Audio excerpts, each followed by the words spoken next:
Assalamualaikum warahmatullahi wabarakatuh. Selamat malam teman-teman. Selamat datang kembali di channel saya Jonia Channel. Malam hari ini saya mau berbagi info kembali tentang gagal bayar pinjaman online legal. Kali ini saya mau membahas tentang masalah memutuskan komunikasi sama pinjol. Apakah itu akan menjamin kita beres dari masalah auto lunas atau malah kita yang akan masuk perangkap mereka dengan mereka menurunkan DC lapangan. Tapi sebelum video ini saya lanjutkan, mohon kiranya buat teman-teman untuk subscribe, like, komen terlebih dahulu. Semoga channel ini bisa berkembang dan bisa bermanfaat buat kita semua. Ini ada pertanyaan dari teman kita ya teman-teman. Kak, apa kalau kita memutuskan komunikasi sama pinjol, apakah masalah kita akan beres atau seluruh hutang-hutang kita akan di auto lunaskan?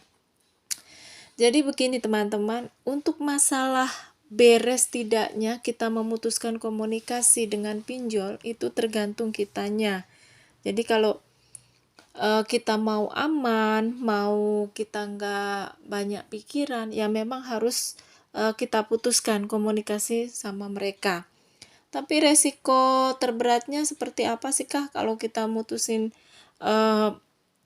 komunikasi sama mereka? Nggak ada. Mungkin kalau yang pinjol-pinjol legal itu yang memiliki DC lapangan, ya kan nggak semua pinjol legal itu ada DC lapangannya ya teman-teman. Jadi teman-teman nggak perlu khawatir kalau kita putuskan komunikasi sama mereka, yang malah terjadi itu kita malah fokus dengan kerjaan kita konsen dengan apa yang kita bisa lakukan jauh lebih baik daripada kita memikirkan pinjol, karena celah mereka meneror itu ya lewat WhatsApp, telepon gitu. Jadi kalau kita nggak diputuskan komunikasi, ya seharian itu bisa 10 kali WhatsApp, telepon, itu kan tidak berhenti karena mereka sebelum ada masuk pembayaran tetap aja neror kita. Jadi buat teman-teman yang pengen memutuskan komunikasi, nggak ada yang diberatkan, nggak ada resiko terberat, karena resiko terberat paling cuma didatangi DC, itu pun pinjol-pinjol legal tertentu. Nggak semua pinjol legal itu memiliki DC lapangan, dan itu memang kita harus siap teman-teman. Jadi apapun yang terjadi, kalau kita memang gagal bayar, ya harus siap dari resikonya ya masuk slik, udah biasa. Kalau kita sudah masuk daftar hitam, sliknya pasti K5. Jadi teman-teman gak perlu khawatir. Resiko terberatnya mungkin hanya kedatangan DC lapangan. Kalau memang teman-teman sudah kuat mental, mau DC lapangan itu datang, ya hadapi aja, nggak perlu teman-teman menghindar. Kalau menghindar, malah nanti si DC ini datang terus ke rumah. Tapi kalau teman-teman hadapi, bilang aja kalau belum ada dananya, nanti kalau sudah ada dananya mau bayar lewat aplikasi. Itu pun mau cicil pokoknya saja. Untuk bunga dendanya jangan mau bayar. Intinya seperti itu. Jadi bilang ke DC-nya, ini pengalaman saya, bilang ke DC kalau saya mampunya nyicil sekian, misalnya seminggu 100.000 atau seminggu 50.000, mangga teman-teman boleh buktikan apa yang saya omongkan, karena yang saya bilang seperti ini karena saya sudah didatangi DC dari berbagai aplikasi ya teman-teman, yang memang sudah ada DC lapangannya. Jadi setiap datang DC itu saya terima dengan baik, dan saya bilang saya belum ada uang untuk melunasinya, saya hanya sanggup nyicil, itu pun nggak bisa. Jangan teman-teman itu bilang di tanggal ini atau di bulan ini, jangan menjanjikan pembayaran dengan tanggal atau bulan atau hari apa gitu, jangan teman-teman.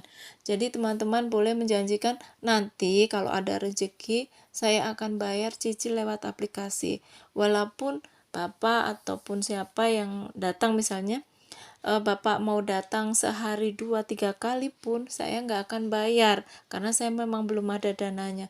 Kalaupun ada dananya, saya bayar lewat aplikasi aja. Itu aja teman-teman, nanti lama-lama bosen kok. Mereka itu paling datang 1-2 kali. Kalau teman-teman nggak menjanjikan pembayaran, mereka nggak bakalan datang lagi. Itu sedikit pengalaman yang sudah saya alami teman-teman, dan ini saya berbagi buat teman-teman, biar nggak panik, biar konsentrasi aja sama pekerjaan, sama keluarga, jangan mikirin pinjol. Kalau saya hapus semua aplikasinya, saya nggak ganti nomor teman-teman. Cuma setiap ada WhatsApp masuk, telepon, udah saya abaikan. Nggak pernah saya baca langsung hapus. Dan untuk telepon langsung diblok sendiri.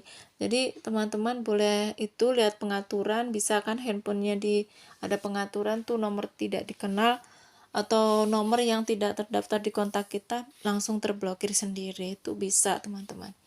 Jadi kali ini saya bahas masalah ini karena banyak sekali yang ketakutan, Kak, kalau kita putuskan atau kita hapus seluruh nomor, atau kita ganti nomor, atau kita ganti nomor lalu kita setel ke setelan pabrik handphone kita, nanti resikonya apa ya? Nggak ada resiko yang terlalu berat, paling DC lapangan, itu pun hanya aplikasi pinjol legal yang tertentu, maksudnya tertentu yang berbau-bau paylater, pasti ada DC lapangannya teman-teman. Mungkin hanya ini ya teman-teman video dari saya, semoga bermanfaat. Sekali lagi, yang ngalami gagal bayar, ayo kita semangat. Kalau mau putuskan komunikasi sama pinjol, putuskan saja, nggak ada masalah. Dan teman-teman, kalau misalnya kita putuskan apakah sudah beres masalah, ya beres masalahnya dari diri kita yang bebas dari teroran telepon mereka. Tapi kalau untuk auto lunas, otomatis tidak teman-teman, karena kalau di auto lunaskan itu mungkin pinjaman sudah bertahun-tahun ya, 5 tahun apa dapat pemutihan, itu mungkin bisa. Tapi kalau baru gagal bayar sebulan, 2 bulan, 3 bulan, ya nggak mungkin mau di auto lunaskan. Mungkin hanya ini ya teman-teman video dari saya, semoga bermanfaat. Saya akhiri, wassalamualaikum warahmatullahi wabarakatuh.